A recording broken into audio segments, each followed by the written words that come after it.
bonjour et bienvenue dans ce nouvel épisode du monde des petits colibris où l'on explore aujourd'hui les méandres fascinants de notre esprit à travers le prisme des biais cognitifs. Ces petites distorsions mentales influencent nos jugements et nos décisions, souvent à notre insu. Je m'appelle Jessica et je vous embarque dans ce podcast à décrypter plusieurs biais cognitifs comme le biais de confirmation, l'effet Dunning-Kruger et bien d'autres pour comprendre comment ils affectent nos choix au quotidien. Saviez-vous qu'il existe plus de 180 biais cognitifs identifiés par les psychologues? Alors ouvrez grand les oreilles car ce voyage à travers notre cerveau s'annonce aussi surprenant qu'enrichissant. Avant d'entrer dans le vif du sujet, faisons un point sur ce que sont les biais cognitifs. En termes simples, un biais cognitif, c'est une erreur systématique dans la façon dont notre cerveau traite les informations.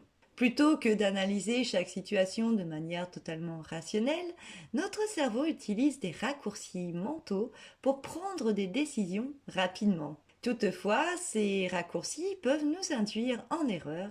C'est comme si notre esprit nous jouait des tours sans que l'on s'en rende compte. Et oui, car il existe plus de 180 biais cognitifs identifiés, regroupés en différentes catégories. Ces biais peuvent influencer notre mémoire, notre attention, nos jugements sociaux ou encore notre prise de décision. Parmi les plus connus, nous retrouvons le biais de confirmation, l'effet Dunning-Kruger et le biais d'ancrage, que nous allons explorer plus en détail. Mais gardez à l'esprit que cette liste n'est pas exhaustive. Chacun de ces biais peut se manifester dans des contextes variés et influencer nos comportements de manière inattendue. Commençons par l'un des biais les plus courants, le biais de confirmation. Imaginez que vous êtes persuadé que le café est bon pour la santé. Chaque article qui soutient cette idée vous semblera fiable, tandis que tout ce qui affirme le contraire sera facilement écarté.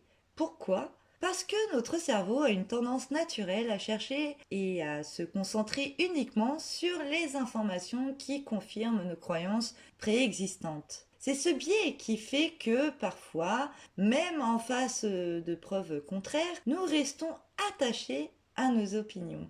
Mais attention, ce n'est pas toujours conscient. C'est une forme d'autodéfense cognitive qui nous protège du doute, mais qui peut aussi nous enfermer dans une vision limitée de la réalité.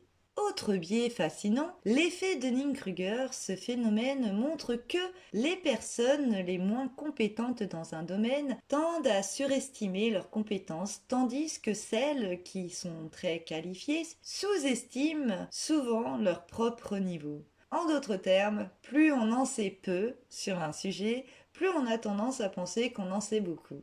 Prenons un exemple simple. Vous avez suivi une ou deux vidéos sur un sujet technique et vous vous sentez déjà prêt à débattre avec des experts.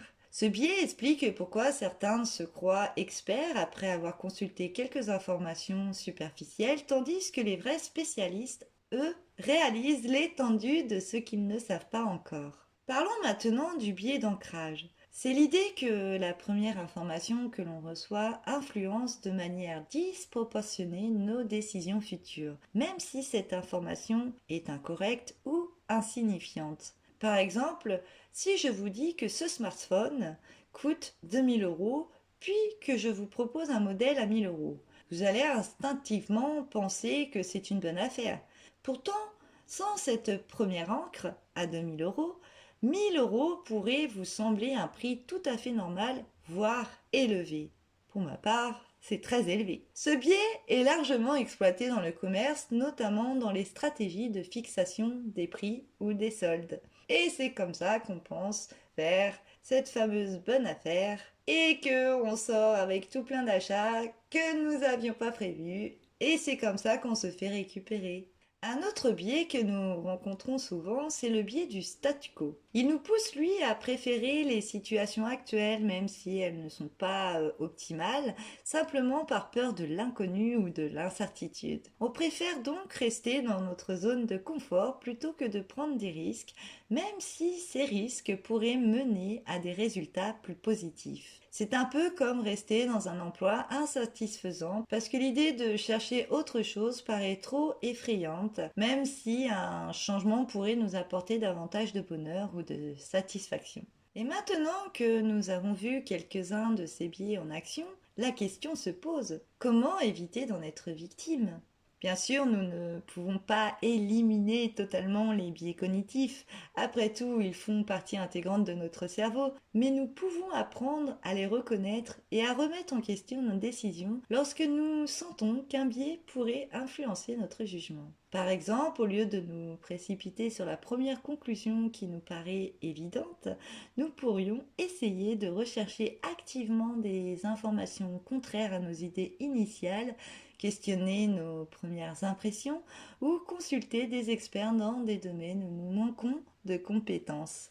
Et pour conclure, les biais cognitifs sont les outils mentaux imparfaits, mais ils sont essentiels à notre survie quotidienne. Toutefois, ils peuvent nous égarer si nous ne les reconnaissons pas. La prochaine fois que vous prendrez une décision, que ce soit au travail, à la maison ou dans vos relations, prenez un moment pour réfléchir.